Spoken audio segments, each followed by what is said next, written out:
നൂറ്റാണ്ടുകളോളമായി ആ കുന്നിൻ മുകളിലെ ആ മരങ്ങൾ മനുഷ്യരക്തത്തെ കാത്തിരിക്കുന്നു.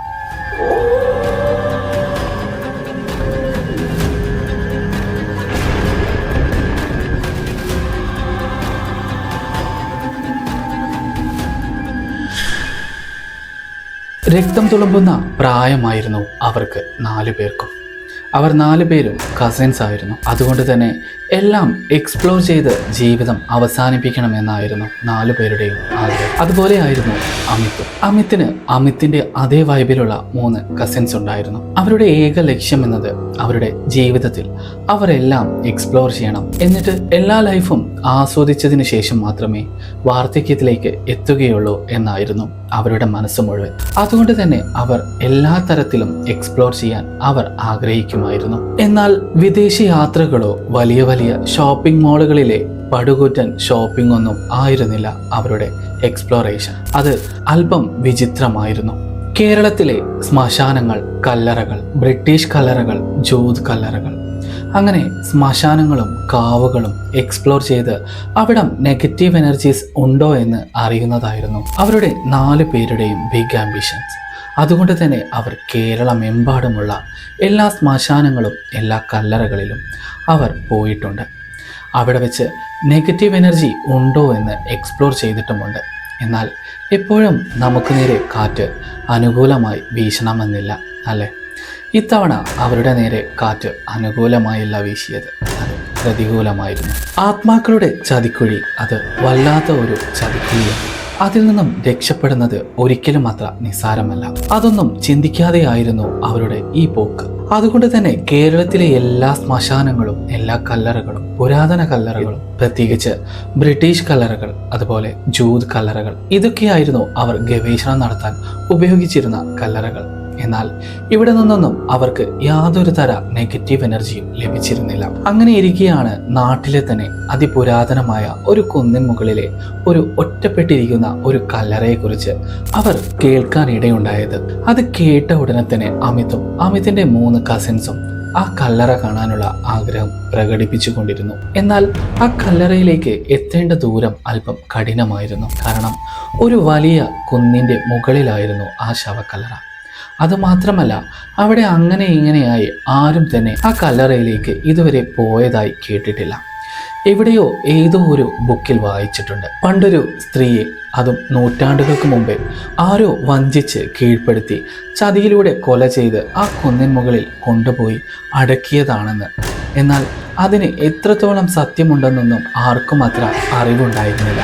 അതുകൊണ്ട് തന്നെ ആ കല്ലറയും ആ കുന്നിൻ മുകളിലെ 3 മരങ്ങളും കാണാൻ വേണ്ടി അവർ യാത്ര തിരിച്ചു. എപ്പോഴും എല്ലാ പ്രേതാനുഭവങ്ങളും നിരീക്ഷിക്കാൻ വേണ്ടി രാത്രികളിലാണ് നമ്മൾ യാത്ര ചെയ്യാറ്. അതുപോലെ തന്നെയായിരുന്നു അമിതും സംഘവും. അവർ 4 പേരും കൂടെ രാത്രിയായിരുന്നു ആ കുന്നിൻ മുകളിലേക്ക് കയറാൻ ഒരുങ്ങിയത്. ഓരോ വഴികളും അവർക്ക് വിചിത്രമായിരുന്നു. കാരണം അവർ ഇതുവരെ എക്സ്പ്ലോർ ചെയ്ത സ്ഥലങ്ങളെ പോലെ ആയിരുന്നില്ല ഈ പ്രദേശം. അതിന് കാരണമുണ്ട്. വർഷങ്ങളായി ഈ വഴിയിലൂടെയോ ഈ ഭാഗത്തേക്കോ ഒരു മനുഷ്യൻ പോലും വന്നിട്ടില്ല എന്ന് ആ സ്ഥലം ഉദാഹരണം കാണിച്ചുകൊണ്ടിരുന്നു. എന്നാലും അവർ അവരുടെ ലക്ഷ്യത്തെ മുന്നേറി മുന്നോട്ട് പോയിക്കൊണ്ടേയിരുന്നു. പോകുന്ന വഴി മുഴുവൻ ചീവീട് കരയുന്ന ശബ്ദവും അതുപോലെ മൂങ്ങ കരയുന്ന ശബ്ദവും ദൂരെ ഇവിടെ നിന്നും ഓരിയിടുന്ന കുറുക്കൻ്റെ ശബ്ദവുമായിരുന്നു അവരുടെ ചെവികളിൽ മുഴുവൻ കേട്ടുകൊണ്ടിരുന്നത്. ആദ്യമെല്ലാം വളരെ തമാശകൾ പറഞ്ഞ് മുന്നോട്ട് പോയിക്കൊണ്ടിരുന്ന അവർ പതുക്കെ പതുക്കെ മിണ്ടാൻ മറന്നുപോയി തുടങ്ങി. പിന്നീട് അങ്ങോട്ട് നിശബ്ദത നിറഞ്ഞ ഒരു യാത്രയിലേക്ക് അവർ 4 പേരും മുഴുകിപ്പോയിരുന്നു. അങ്ങനെ പകുതി വഴി കഴിഞ്ഞപ്പോഴേക്കും അവർക്ക് ചുറ്റുമുണ്ടായിരുന്ന ചീവീടുകളുടെ ശബ്ദമില്ല, മൂങ്ങ കരയുന്ന ശബ്ദങ്ങളില്ല, നായ ഓരിയിടുന്നില്ല. സ്വയം ശ്വാസം പോലും അവർക്ക് പേടിപ്പെടുത്തുന്ന ശബ്ദമായി തോന്നി തുടങ്ങി. പതിയെ പതിയെ അവർ ആ മലമുകളിലേക്ക് കയറിക്കൊണ്ടിരുന്നു. എന്നാൽ ആ കല്ലറയിൽ അല്ലെങ്കിൽ ആ മലയിലെ ആ 3 മരം എന്താണ്, അല്ലെങ്കിൽ അതിന് പിന്നിലുള്ള കഥകൾ എന്തൊക്കെയാണെന്ന് നമുക്ക് ഒന്നുകൂടി കേൾക്കാം. നിങ്ങൾക്കത് കേൾക്കാൻ ധൈര്യമുണ്ടെങ്കിൽ എനിക്കത് പറയാൻ സന്തോഷമേ ഉള്ളൂ. വർഷങ്ങൾക്ക് മുമ്പേ, ഏകദേശം 150 വർഷങ്ങൾക്ക് മുമ്പേ, അവിടുത്തെ കാട്ടുമുപ്പന്റെ ഒരു അതിസുന്ദരിയായ മകളുണ്ടായിരുന്നു. ഷെൽവിക്ക് ഒരു പ്രത്യേകതയുണ്ട്. സുന്ദരിയാണെന്ന് മാത്രമല്ല, അവൾക്ക് വരാൻ പോകുന്ന കാര്യങ്ങളെക്കുറിച്ച് ഗണിക്കാനുള്ള ഒരു കഴിവ് കൂടി ഉണ്ടായിരുന്നു. അത് അവൾ സ്വയം മനസ്സിലാക്കി ഗണിച്ച് അവൾ അതെല്ലാം ഒരു താളിയോലയിൽ എഴുതുമായിരുന്നു. എന്നിട്ട് അവളുടെ പ്രായത്തെ അവൾ 3 ഘട്ടങ്ങളാക്കി തിരിച്ച് ഓരോ ഘട്ടങ്ങളിലും ആ താളിയോലകൾ അവൾക്കിഷ്ടപ്പെട്ട ആ കുന്നിൻപുറത്ത് ഓരോ മുനമ്പുകളിലായി അവൾ കുഴിച്ചിടുമായിരുന്നു. ഓരോ താളിയോലകൾ കുഴിച്ചിടുമ്പോഴും അവൾ അവിടെ ഒരു മരം കൂടെ നടുമായിരുന്നു. ഒരു ത്രികോണാകൃതിയിലായിരുന്നു ആ 3 താളിയോലകളും ഒപ്പം ആ 3 മരങ്ങളും നട്ടുപിടിപ്പിച്ചിരുന്നത്. അവൾക്ക് അകാല മരണമാണെന്ന് അവൾ നേരത്തെ തന്നെ ഗണിച്ചിരുന്നു. എന്നാൽ ഇത്തരത്തിലുള്ള ഒരു മരണമായിരിക്കുമെന്ന് അവൾ സ്വപ്നത്തിൽ പോലും വിചാരിച്ചിരുന്നില്ല. അങ്ങനെ ഇരിക്കെയാണ് അടുത്ത ദേശത്തു നിന്നും ഒരു രാജകുമാരൻ ഇങ്ങനെയൊരു കഴിവുള്ള ഒരു പെൺകുട്ടി ആ കാടിനുള്ളിൽ വസിക്കുന്നു എന്ന് കേട്ടറിഞ്ഞത്. വരാനിരിക്കുന്ന യുദ്ധങ്ങളെക്കുറിച്ച് മുൻധാരണ ലഭിച്ചാൽ യുദ്ധം വളരെ സുഗമമായി നടത്താമെന്ന് ആഗ്രഹത്തോടെ ആ രാജകുമാരൻ ഷെൽവിയെ കാണാനെത്തി. എന്നാൽ ആദ്യമൊന്നും ഷെൽവി അദ്ദേഹത്തിന്റെ ഈ നിർബന്ധത്തിന് വഴങ്ങിയില്ല. എങ്കിലും രാജാവല്ലേ, രാജാവിന്റെ വാക്ക് ധിക്കരിക്കുന്നത് തെറ്റല്ലേ എന്നൊക്കെ സ്വന്തം അച്ഛൻ അവളെ നിർബന്ധിച്ചപ്പോൾ അവൾ വരാനിരിക്കുന്ന എല്ലാ കാര്യങ്ങളും ആ രാജാവിന് വ്യക്തമാക്കി കൊടുത്തു. അങ്ങനെ 1-2 യുദ്ധങ്ങൾ ആ രാജാവ് ജയിക്കുകയുമുണ്ടായി. അതുകൊണ്ട് തന്നെ ഇവിടെ സ്വന്തമാക്കിയാൽ ജീവിതത്തിൽ മുന്നോട്ട് വരുന്ന എല്ലാ പ്രതിസന്ധികളെയും എളുപ്പത്തിൽ മറികടക്കാമെന്ന് ആ രാജകുമാരൻ മോഹിച്ചു. അതുകൊണ്ട് തന്നെ അവളെ വിവാഹം ചെയ്ത് കൊട്ടാരത്തിലേക്ക് കൊണ്ടുപോവാനായി ആ രാജകുമാരൻ ആഗ്രഹിച്ചു. എന്നാൽ അദ്ദേഹത്തിന്റെ മറുവശത്ത് ആ സ്ത്രീയോട് ഒരു തരി പോലും സ്നേഹമുണ്ടായിരുന്നില്ല. അദ്ദേഹത്തിന് ആവശ്യം പ്രശംസയും പദവിയും യുദ്ധത്തിലുള്ള മുന്നേറ്റങ്ങളും മാത്രമായിരുന്നു. അങ്ങനെയാണ് ഷെൽവിയെ അദ്ദേഹം വിവാഹം കഴിച്ച് ആ കൊട്ടാരത്തിലേക്ക് കൊണ്ടുവന്നത്. എന്നാൽ കൊട്ടാരത്തിലുള്ളവർക്ക് ആ ഒരു വിവാഹം നടന്നത് തീരെ യോജിക്കാൻ പറ്റുന്നുണ്ടായിരുന്നില്ല. അതുകൊണ്ട് തന്നെ ഒരു അടിമയെ പോലെ ആയിരുന്നു ഷെൽവി ആ കൊട്ടാരത്തിൽ കഴിഞ്ഞിരുന്നത്. അദ്ദേഹത്തിന്റെ ക്രൂരമർദ്ദനങ്ങളും ക്രൂര കോപങ്ങളും എന്നും ഏറ്റുവാങ്ങലായിരുന്നു ഷെൽവിയുടെ ഇന്നത്തെയും ഒരേയൊരു ജോലി. അദ്ദേഹത്തിന് ആവശ്യമുള്ള നേരങ്ങളിൽ അദ്ദേഹം വരാനിരിക്കുന്ന കാര്യങ്ങളെ ഗണിച്ചു പറയാറുണ്ടായിരുന്നു. അങ്ങനെ ഇരിക്കെയാണ് ഒരിക്കൽ ഷെൽവി പറഞ്ഞ കാര്യങ്ങളിൽ ചില മാറ്റങ്ങൾ സംഭവിക്കുന്നത്. അതുകൊണ്ട് ആ സമയത്ത് വന്ന ഒരു യുദ്ധത്തിൽ ഈ രാജാവ് തോൽക്കുകയുണ്ടായി. അതിൽ ദേഷ്യം തോന്നിയ രാജാവ് കൊട്ടാരത്തിലെത്തിയതിനു ശേഷം ഷെൽവിയെ അതിക്രൂരമായി വധിക്കുകയുണ്ടായി. അതിനുശേഷം ഷെൽവി എന്നും ചെന്നിരിക്കാറുള്ള ആ കുന്നിൻ പുറത്തെ ആ 3 മരങ്ങൾക്ക് നടുവിലായി ഷെൽവിക്ക് ഒരു കല്ലറയൊരുക്കി. അതിനുശേഷം ആ ഭാഗത്തേക്ക് ഇനി ആരും വരരുതെന്ന് വിലക്കുകയും ചെയ്തു. ഒരു രാജശാസനമായി അവിടെ വിളംബരം ചെയ്തു. അതുകൊണ്ട് തന്നെ അന്നത്തെ കാലത്ത് ആരും തന്നെ ആ കുന്നിൻ പുറത്തേക്ക് പോവാറുണ്ടായിരുന്നില്ല. അതിനുശേഷം അവിടെ നിന്നും പല രാത്രികളിലും വളരെ വലിയ അലർച്ചയും ആരോ ആർത്ത് കരയുന്ന പോലുള്ള ശബ്ദങ്ങളും കേൾക്കുമായിരുന്നു. കൊട്ടാരത്തിലും പരിസരങ്ങളിലും ഒരു സ്ത്രീയുടെ പ്രേതാത്മാവ് പലരെയും വധിച്ചതായി കഥകൾ പടരാൻ തുടങ്ങി. അത് ഷെൽവിയുടെ ആത്മാവാം എന്ന് കരുതി, സ്വന്തം ജീവനത് ആപത്താണെന്നും കരുതി ആ ഷെൽവിയുടെ ആത്മാവിനെ ആ കല്ലറയുടെ അടുത്തുള്ള ഷെൽവി നട്ടുപിടിപ്പിച്ച ആ മരത്തിൽ ആവാഹിച്ച് തളച്ചു. അതിനുശേഷം ആരും തന്നെ അങ്ങോട്ട് പോവാറുണ്ടായിരുന്നില്ല. വർഷങ്ങൾക്കിപ്പുറം ആദ്യമായിട്ടാണ് ഈ 4 പേർ അങ്ങോട്ട് പോകുന്നത്.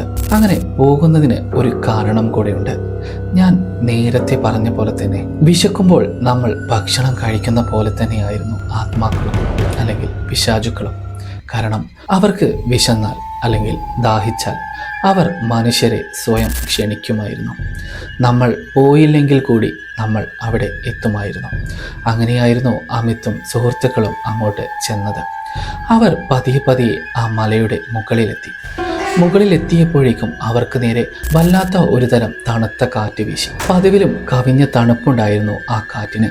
അതുമാത്രമല്ല, അവിടുത്തെ കാഴ്ചകളെല്ലാം കണ്ട് അവർ അമ്പരന്നു. പൂക്കൾ കൊണ്ട് ചുറ്റും മനോഹരമായ ഒരിടം. അതിൻ്റെ ഒത്ത നടുക്കാണ് ഒരു ശവക്കല്ലറ. അതും പൊടി പിടിച്ച് വളരെ പഴക്കം തോന്നിപ്പിക്കുന്ന ഒരു കല്ലറ. ആ കല്ലറയ്ക്ക് പുറകിലായി ഒരു മരവും മുന്നിലായി 2 മരങ്ങളും സ്ഥിതി ചെയ്യുന്നു. ഒത്ത നടുക്കിലായിരുന്നു ഈ കല്ലറ സ്ഥിതി ചെയ്തിരുന്നത്. അങ്ങനെ അവർ അവിടെ എത്തിയപ്പോഴേക്കും അവിടെ നിന്നും വല്ലാത്ത ഒരു തരം വിചിത്രമായ ശബ്ദം വരാൻ തുടങ്ങി. ഒരിക്കലും കേൾക്കാൻ പാടില്ലാത്ത തരത്തിലുള്ള ഒരു വിചിത്ര ശബ്ദം. അല്പസമയത്തിന് ശേഷം ഒരു മരത്തിന്റെ പുറകിൽ നിന്നും ഒരു സ്ത്രീ പതുക്കെ കരയുന്ന പോലുള്ള ഒരു ശബ്ദം അമിത് കേട്ടുകൊണ്ടേയിരുന്നു. അമിതും സുഹൃത്തുക്കളും ആ മരത്തിനടുത്തേക്ക് നീങ്ങിക്കൊണ്ടിരിക്കുമ്പോഴായിരുന്നു ഒരു സ്ത്രീ അവിടെ തറയിലിരുന്ന് കരയുന്നത് അവർ കണ്ടത്. പെട്ടെന്ന് പുറകിൽ നിന്നും അവളെ തട്ടി വിളിച്ചു. ആ സമയം അവൾ തിരിഞ്ഞു നോക്കുമ്പോൾ അവർ കണ്ട കാഴ്ച അല്പം വിചിത്രമായിരുന്നു. ആ സ്ത്രീക്ക് കണ്ണുകൾ ഉണ്ടായിരുന്നില്ല. അതുമാത്രമല്ല, അവളുടെ ശരീരം വളരെ പഴക്കം തോന്നിപ്പിക്കുന്നതും ഒരു ദുർഗന്ധം വമിക്കുന്ന പോലെയുമുള്ള ഒരു ശരീരമായിരുന്നു. അതിൽ ഭയന്ന് നിലവിളിച്ച് അവർ 4 പേരും അവിടെ നിന്നും ഓടാൻ ആരംഭിച്ചു. എന്നാൽ ഒരിക്കലും അവർക്ക് അവിടെ നിന്നും ഒരു രക്ഷപ്പെടൽ സാധ്യമായിരുന്നില്ല. കാരണം ഞാൻ നേരത്തെ പറഞ്ഞതുപോലെ തന്നെ ആത്മാക്കൾ വിരിച്ച ഒരു ചതിക്കുഴിയായിരുന്നു അത്. തീർത്താ തീരാത്ത പകയുണ്ട് ഷെൽവിക്ക്. തന്റെ മോചനം ഒരിക്കലും സാധ്യമല്ല അവൾക്ക്. എന്നാൽ അവൾ എഴുതി അടക്കം ചെയ്ത ആ 3 താളിയോലകളുള്ള ആ ത്രികോണ ആകൃതിയിൽ അവൾക്ക് പൂർണ്ണ സ്വാതന്ത്ര്യമാണ്. അതുകൊണ്ട് തന്നെ അവളുടെ ആത്മാവിൻ്റെ നിയന്ത്രണത്തിൽ അവൾക്ക് ആവശ്യമുള്ളവരെ അവൾ ഇങ്ങോട്ട് ക്ഷണിക്കുമായിരുന്നു. അതിനുശേഷം അവളുടെ വിശപ്പ് മതിയാവോളം അവൾ നുകരുമായിരുന്നു. അങ്ങനെ അമിതും സംഘവും അവളുടെ ആ വലിയ ചതിക്കുഴിയിൽ കുടുങ്ങിപ്പോയി. എന്നാൽ ഇത്തവണയും അവർ 4 പേരും രക്ഷപ്പെട്ടു. അതിനൊരു കാരണമുണ്ട്. അമിതിന്റെ സുഹൃത്തുക്കളിൽ ഒരാൾക്ക് അല്പം മന്ത്രതന്ത്ര വിദ്യകളെല്ലാം അറിയാമായിരുന്നു. അതുകൊണ്ട് തന്നെ തൻ്റെ കഴുത്തിലെ ഒരു മാല അവിടെ ഉപേക്ഷിച്ചു. ആ സമയത്ത് അതിൻ്റെ ശക്തി കൊണ്ടോ അല്ലെങ്കിൽ അവൻ പഠിച്ച മന്ത്രശക്തികളാണോ എന്നൊന്നും അറിയില്ല, ആ ആത്മാവിന് അവിടെ നിന്നും രക്ഷപ്പെടേണ്ടി വന്നു. അതിനുശേഷം അവർ 4 പേരും ആ ത്രികോണത്തിൽ നിന്നും അവർ പുറത്തേക്ക് വന്നു. അതിനുശേഷമാണ് അവർക്ക് മനസ്സിലായത് ഈ ത്രികോണത്തിനകത്താണ് അവളുടെ എല്ലാ കളികളും എന്ന്. അങ്ങനെ അവർ ആദ്യമായി ഒരു ആത്മാവിൻ്റെ സാന്നിധ്യം അവർ നേരിട്ട് കണ്ടു. ഒരു ആത്മാവിൻ്റെ രൂപത്തെ അവർ നേരിട്ട് കണ്ടു.